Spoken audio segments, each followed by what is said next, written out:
لیکن ایک دولت ایسی ہے جو اللہ نے سارے انسانوں کو برابر دے رکھی ہے، بالکل پوری کی پوری۔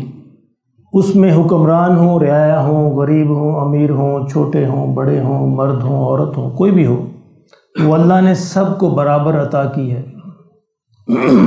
اسی لیے وہ سب سے قیمتی دولت بھی ہے، اس میں کوئی فرق نہیں رکھا اللہ نے۔ اسی لیے سب سے اس کے بارے میں سوال بھی ہوگا، کیونکہ سب کو برابر دے رکھی ہے وہ دولت۔ وہ دولت ہے جو سارے انسانوں کے پاس برابر ہے، سب کے پاس ہے، ایک جیسی ہے، وہ دولت ہے وقت۔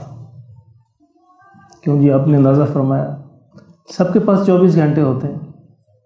ایسا نہیں کہ وزیر اعظم کے پاس 50 گھنٹے ہوتے ہیں، ہمارے پاس 24، ایسا نہیں ہوتا۔ سب کے پاس ہی 24 گھنٹے ہیں، چھوٹا ہو، بڑا ہو، غریب ہو، امیر ہو۔ یہ دولت اللہ نے سارے انسانوں کو برابر دے رکھی ہے، اس لیے اس کے بارے میں سب سے اہم سوال ہوگا۔ آپ کو معلوم ہے کہ قیامت کے دن حضور صلی اللہ علیہ وسلم نے ارشاد فرمایا، جس کا مفہوم یہ ہے کہ انسان کے قدم اس وقت تک اپنی جگہ سے نہیں ہل سکتے جب تک کہ 4 سوالوں کے جواب نہ دے دیں۔ سب سے برابر ہوں گے وہ سوال۔ پہلا سوال، عمر جو ہے وہ کہاں خرچ کی؟ اب ظاہر عمر اور وقت ایک ہی چیز ہے، عمر اور وقت ایک ہی چیز ہے، یعنی وقت کہاں پہ خرچ کیا تم نے۔ اب اس عمر کے اندر ایک خاص موقع ہوتا ہے جوانی کا، جس میں انسان کی توانائیاں عروج پہ ہوتی ہیں۔ اس کا الگ سے سوال ہوگا کہ تم نے اپنی جوانی کہاں پہ خرچ کی۔ جوانی بھی وقت کا نام ہے، وقت نہ ہو تو جوانی بیکار ہے۔ پھر سوال ہوگا کہ تم نے اپنا جو علم حاصل کیا تھا اس پر کیا عمل کیا، عمل کا سوال ہوگا۔ اور چوتھا سوال یہ ہوگا کہ مال کیسے کمایا، کیسے خرچ کیا۔ اور یہ ایسی حدیث ہے جو متفق علیہ ہے، بخاری اور مسلم کی ہے، کسی کو اس پہ اختلاف نہیں ہے، سب امت کا اتفاق ہے اس پر۔ آپ اندازہ فرمائیں کہ مال ہو یا علم ہو یا وقت ہو، کچھ بھی ہو، ان سب کے لیے جو بھی یہ چاروں سوال ہیں، اس چاروں سوال وقت پر مبنی ہیں۔ وقت ہوگا تو سارے کام ہوں گے، اور یہ وقت اللہ نے سارے انسانوں کو برابر دے رکھا ہے، اس میں کوئی فرق نہیں ہے۔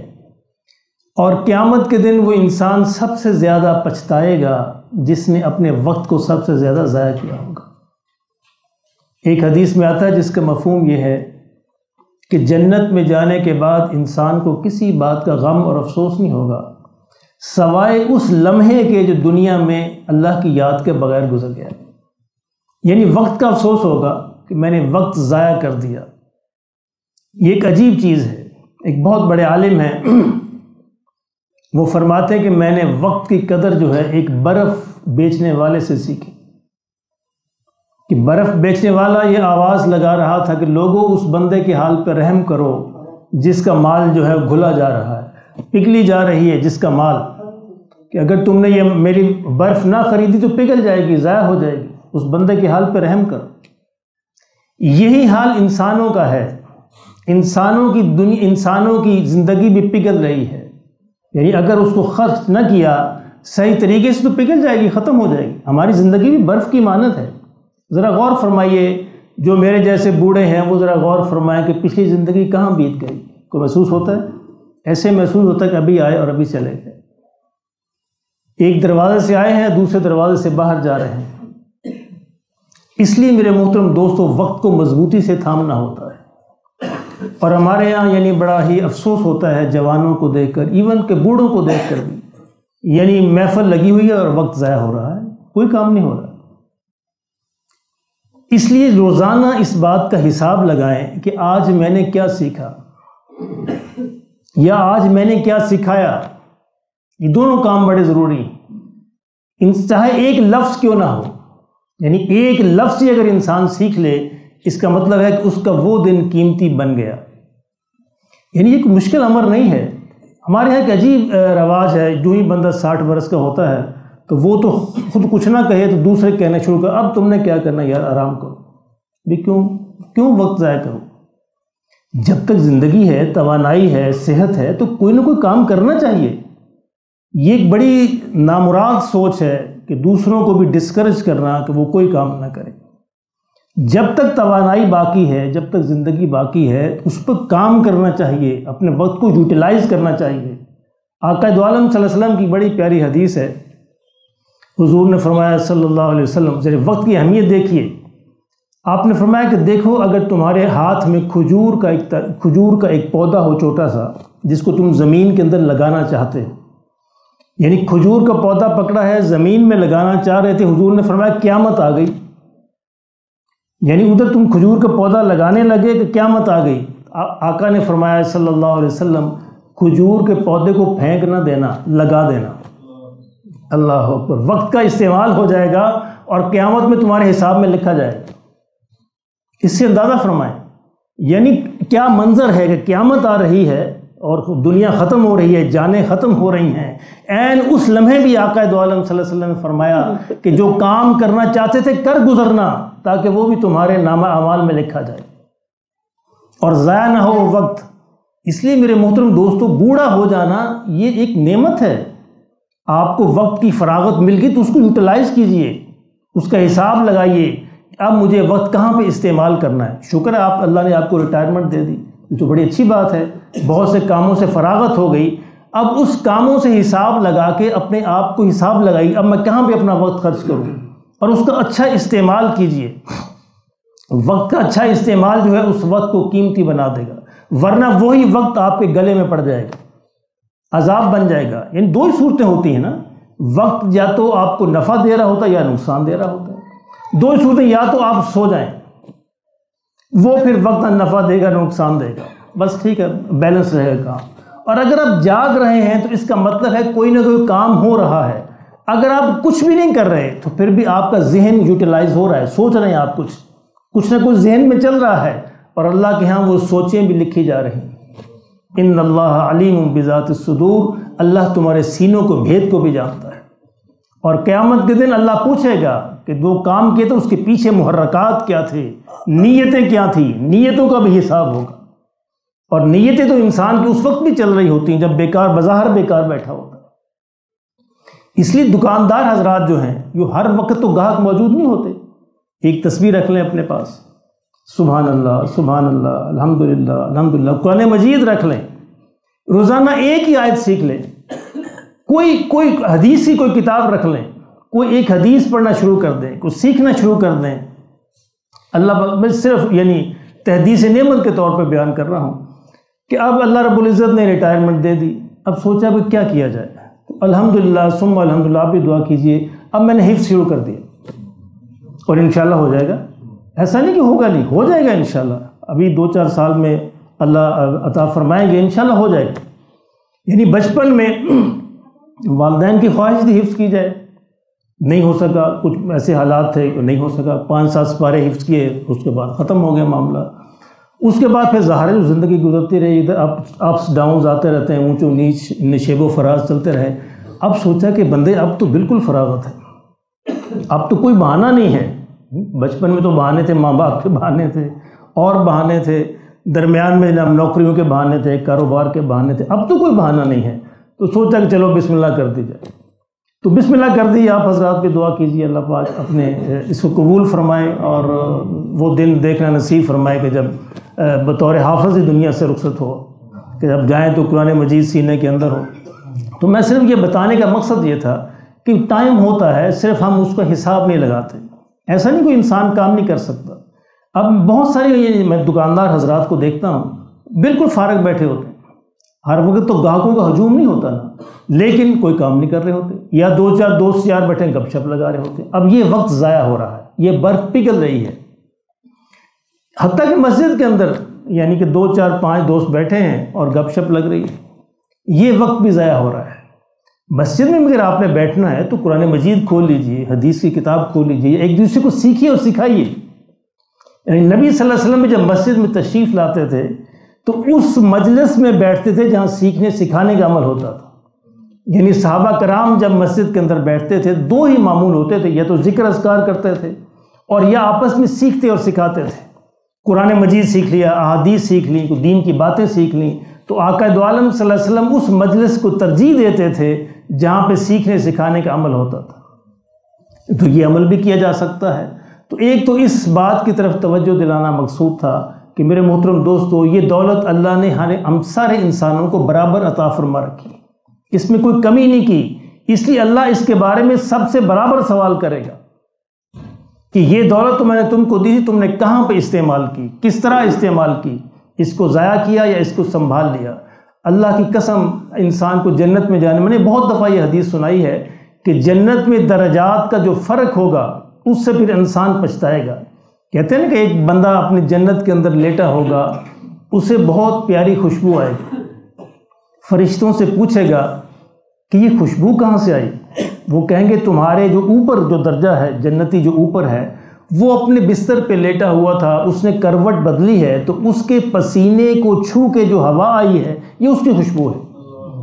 وہ کہے گا سبحان اللہ، اللہ اکبر، اللہ نے اس کو اتنا مقام کیسے عطا فرمایا؟ تو فرشتے کہیں گے، وہ کہے گا ذرا پتہ کر کے آؤ کہ اس کا کون سا عمل ایسا ہے مجھ سے زیادہ کہ اللہ نے یہ مقام عطا فرمایا۔ تو فرشتے کہیں گے حساب کتاب لگایا گیا، دنیا میں ایک دفعہ سبحان اللہ اس نے تم سے زیادہ کہا تھا۔ اللہ اکبر، سبحان اللہ کہا وقت سے ہوتا ہے نا، وقت سے کہا جائے گا نا، وقت ہوگا تو سبحان اللہ بھی کہا جائے گا، اور یہ وقت برابر ہے، اور یہ وقت اور یہ کام مریض بھی کر سکتا ہے، بستر پہ جو لیٹا ہوا ہے، جو مفلوج ہے وہ بھی کر سکتا ہے، جو اور کچھ نہیں کر سکتا سبحان اللہ تو کہہ سکتا ہے۔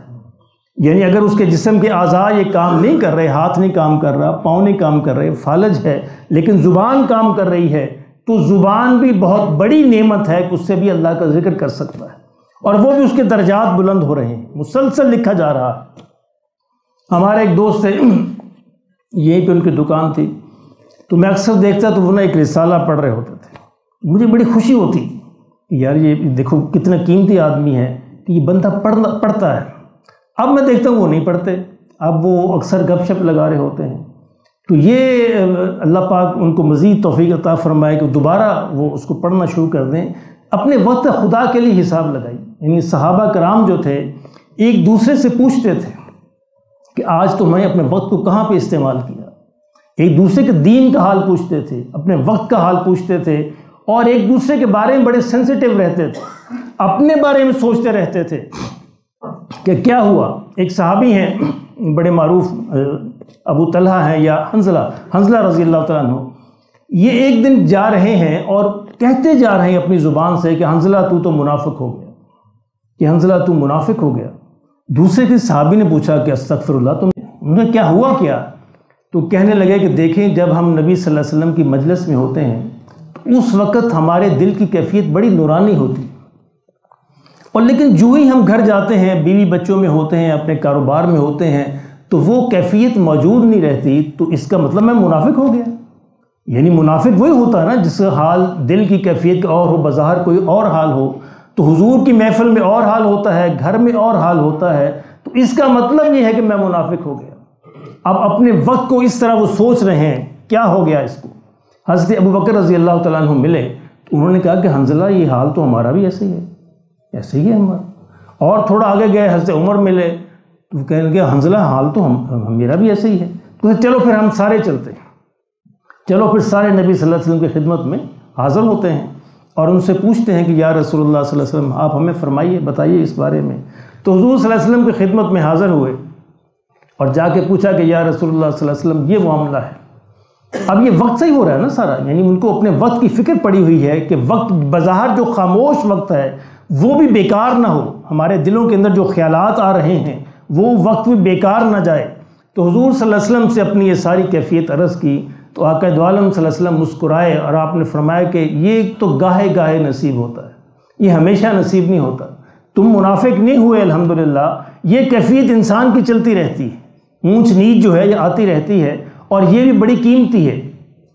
حضور نے فرمایا پھر اس کے آگے کہ اگر وہ کیفیت جو تمہاری میری مجلس کے اندر ہوتی ہے، اگر وہ کیفیت مسلسل رہے تو فرشتے تمہارے بستروں میں تم سے مصافحہ کیا کریں۔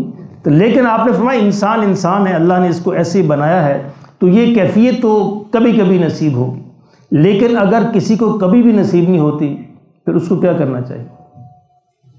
کیوں نہیں؟ فکر کرنا چاہیے، اس کو واقعتاً فکر کرنا چاہیے۔ یعنی کبھی اگر کسی نیک مجلس کے اندر کے بیٹھ کے بھی اس کے دل کی حالت تبدیل نہیں ہوتی، اس کی کیفیت تبدیل نہیں ہوتی، نماز میں تبدیل نہیں ہوتی، روزے میں تبدیل نہیں ہوتی، کسی محفل میں تبدیل نہیں ہوتی، اور حال وہی کا وہی رہتا ہے، اور دل کی حال دنیا کے اندر ہی رہتا ہے، تو پھر اس کو واقعتاً فکر کرنا چاہیے۔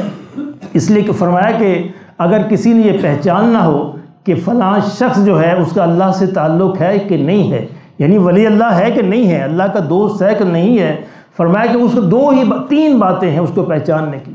ایک پہچان تو یہ ہے کہ اس کی زندگی دیکھی جائے کہ سنت کے مطابق ہے کہ نہیں، آقا دو عالم صلی اللہ علیہ وسلم کی پیروی ہے کہ نہیں ہے، اور دوسری اس کے پاس بیٹھ کے دیکھا جائے اس کی محفل میں کہ دل کی کیفیت تبدیل ہوتی ہے کہ نہیں ہوتی۔ اگر اس کی محفل میں جا کر بھی دل کی کیفیت تبدیل نہیں ہوتی تو اس کا مطلب یہ ہے کہ معاملہ گڑبڑ ہے۔ اور تیسری یہ ہے کہ اس کے شاگردوں کو دیکھا جائے کہ ان کی حالت کیسی ہے، کہ درخت جو ہے اپنے پھل سے پہچانا جاتا ہے، ان کو پھل لگا ہے کہ نہیں لگا، ان کی کیفیت کیا ہے، ان کے حالات کیسے ہیں۔ اگر ان کے حالات بہتر ہیں تو اس کا مطلب یہ ہے کہ وہ انسان بہتر ہے۔ لیکن ہم لوگ جو ہیں بالکل اس سے بالکل مبرہ ہو کر ہی کسی نہ کسی کو جو ہے اپنا استاد بنا لیتے ہیں، تو یہ رویہ بھی قابل غور ہے، اس پہ بھی غور ہونا چاہیے کہ کسی کو استاد بناتے ہوئے دیکھنا چاہیے کہ وہ جو ہے اس کے پاس بیٹھنے سے کوئی اچھی بات ملتی ہے کہ نہیں ملتی، کوئی کیفیت تبدیل ہوتی ہے یا نہیں ہوتی، اور اس کے باقی شاگرد کیسے ہیں، اور اس کی اپنی زندگی جو ہے عملی وہ کیسی ہے۔ تو آج کا درخواست یہی تھی کہ ہم سب اپنا اپنا حساب لگائیں کہ اللہ نے ہم سب کو برابر 24 گھنٹے عطا فرما رکھے ہیں، ہمارے 24 گھنٹوں میں کہاں صرف ہوتے ہیں، کتنے گھنٹے ضائع ہو رہے ہیں۔ گویا وہ برف جو ہے پگھل رہی ہے، وہ اب واپس نہیں آئے گی۔ برف جو پگھل گئی سو پگھل گئی، اب پانی بن گئی، ختم ہو گیا، اب آپ اس کو واپس نہیں لے سکتے، بعین ہی وقت کو واپس لوٹایا نہیں جا سکتا۔ یعنی آپ کروڑوں پوری دنیا دے کر بھی آپ وقت کو واپس ایک منٹ واپس نہیں لوٹا سکتے، اور ایک منٹ کے اندر زمین و آسمان کا فرق پڑ سکتا ہے۔ تو آج میرے محترم دوستو، میرے اپنے لیے بھی یہ ہے نصیحت، اور آپ کے لیے بھی یہی گزارش ہے کہ ہم سب حساب لگائیں کہ ہمیں اپنے وقت کو کیسے بہترین استعمال کرنا ہے، تاکہ قیامت کے دن ہمیں نقصان اور ندامت نہ اٹھانی پڑے۔ ایسا نہ ہو کہ انسان قیامت دن ندامت اٹھائے، اس ندامت کا فائدہ کوئی نہیں ہوگا، اس پریشانی کا فائدہ کوئی نہیں ہوگا۔ اگر یہاں پہ ندامت محسوس کر لی، پریشانی محسوس کر لی، شرمندگی محسوس کر لی، اور اپنے وقت کے حالات کو ٹھیک کر لیا، تو انشاءاللہ قیامت کے دن جو ہے پھر انسان خوش و خرم ہوگا۔ فرمایا نا، پھر اعمال نامہ دائیں ہاتھ میں ملے گا، اور جس کو اعمال نامہ دائیں ہاتھ میں ملے گا تو کیا ہوگا؟ فَأَمَّا مَنْ أُوتِيَ كِتَابَهُ بِيَمِينِهِ فَيَقُولُ هَاؤُمُ اقْرَءُوا كِتَابِيَهْ، کہا خوشی خوشی دکھاتا پھرے گا، دیکھو میرا حساب، دیکھو میرا حساب نامہ، دیکھو میرا حساب نامہ، دکھاتا پھرے گا لوگوں کو، خوشی ہوگی۔ اور جس نے وقت ضائع کیا ہوگا وہ کیا کہے گا؟ یا لیتنی لم اوت کتابیہ، اے کاش آج مجھے یہ کتاب ملی ہی نہ ہوتی، ولم ادری ما حسابیہ، اور میں اس حساب کو جانتا ہی نہ ہوتا، وکانت القاضیہ، اور کاش میں آج اللہ نے مجھے اٹھایا ہی نہ ہوتا، مٹی کے ساتھ مٹی ہو گیا ہوتا۔ لیکن یہ ہوگا نہیں، وہ وقت بھی آنے والا ہے، اور یہ وقت ابھی بیت رہا ہے۔ خدا کے لیے اس کو اچھا استعمال کر لیجئے۔ اللہ مجھے بھی توفیق نصیب فرمائے اور آپ کو۔